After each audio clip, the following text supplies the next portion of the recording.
Welcome to Frederik Today. I'm your host, Frederik Van Lierde, and as always, we're here to answer our entrepreneurial questions with real tips, real growth, no fluff. Today, we're diving into a topic that can be a game changer for your venture: how to monetize a trend before it fizzles out. Now, if you're listening on the go or want to skip ahead, check the description. We've broken the episode into sections so you can jump to your favorite part. But trust me, you'll want to stick around for the whole ride. Let's begin with the obvious question. How do you even spot a trend? Trends are like whispers. They start small, often unnoticed, and grow louder until they're everywhere. And if you're listening closely, you can catch them early. Think about the plant-based movement. It didn't just pop up one day.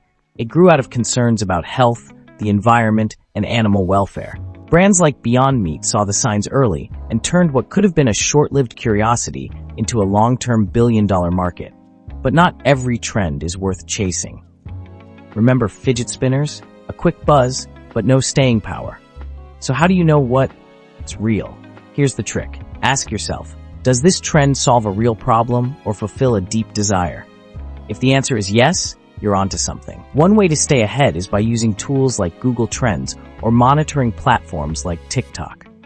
These aren't just for entertainment, they're goldmines for understanding where the attention is. And don't forget to talk to your own customers. What are they excited about? What's grabbing their attention? Now that you've spotted a trend, let's talk timing. If there's one thing I've learned, it's this: being too early can be as bad as being too late. Think about the Dalgona coffee craze during the pandemic. The people who jumped in early, selling DIY kits and branded accessories, made a killing. But if you waited 6 months, you'd be stuck with unsold inventory. Timing is everything. Here's a good way to think about it. Trends have 3 phases: the early buzz, peak momentum, and the decline. You want to be in during the early buzz, scale as it peaks, and exit or pivot before the decline sets in. Not all trends are created equal, and this is where a lot of entrepreneurs stumble. Some trends are micro. They flare up fast and burn out just as quickly. Others are macro. They align with bigger societal shifts and stick around. Let me give you an example. NFTs were a micro trend. They had a lot of buzz, but many entrepreneurs jumped in without a real plan, and when interest dropped, they were left scrambling. On the other hand, the athleisure movement, companies like Gymshark or Lululemon, is a macro trend. It's tied to larger shifts in how we live and work, and it's not going away anytime soon. When you're evaluating a trend, ask yourself, is this a quick fad, or does it align with something bigger? The answer will guide your strategy. Now here's a lesson many entrepreneurs struggle with. You don't have time to make it perfect. In the world of short-lived trends, perfection is your enemy. Let's go back to Gymshark for a moment. They started with a small line of workout gear and tested the market through influencers. They didn't wait for a flawless product. They moved fast, gathered feedback, and scaled up what worked. So don't spend months perfecting your product or service. Get your MVP, minimum viable product, out there quickly. Use platforms like Shopify to launch an online store or Gumroad to sell digital products. The faster you're in, the more time you'll have to refine and capitalize. All right, you've spotted the trend, your timing is perfect, and you've launched your MVP. But none of that matters if people don't see it. This is where marketing comes in, and trust me, it can make or break your success. Let's take Patagonia as an example. During the rise of sustainability, they launched a bold campaign: "Don't buy this jacket." It encouraged people to repair their clothing instead of buying new. Sounds counterintuitive, right? But it struck a chord with their audience, driving sales while building long-term loyalty. Your job is to align your marketing with the values driving the trend. And yes, social media is your best friend here. But don't just spam ads.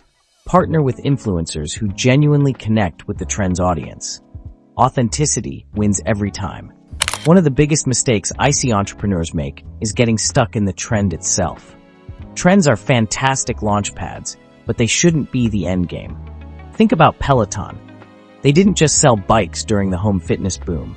They built a subscription model and a community. Even as the pandemic slowed, their recurring revenue kept them thriving. As you ride a trend, ask yourself, what's the next step? How can I build a lasting business from this audience? Start collecting customer data from day one. Build relationships, create loyalty programs, and think about how you can evolve beyond the trend. Finally, let's talk about something we don't discuss enough: knowing when to let go. Not every trend will work out, and that's okay. The key is recognizing the red flags early. For example, if your customer acquisition costs are skyrocketing or the market is suddenly flooded with competitors, it might be time to pivot. A great entrepreneur knows how to repurpose resources and move on to the next opportunity without regret. To wrap up, let me leave you with 3 takeaways. 1. Move fast but strategically. Timing is everything. 2. Use trends as a launchpad to build lasting relationships and value. 3. Stay agile. Test, iterate, and be ready to pivot. Remember, trends are opportunities, not guarantees. But with the right approach, you can turn a fleeting moment into a lasting success. Thanks for listening to Frederik Today. If you enjoyed this episode, don't forget to check the description for the different sections we covered. You can revisit your favorite parts anytime. Until next time, stay curious and keep building.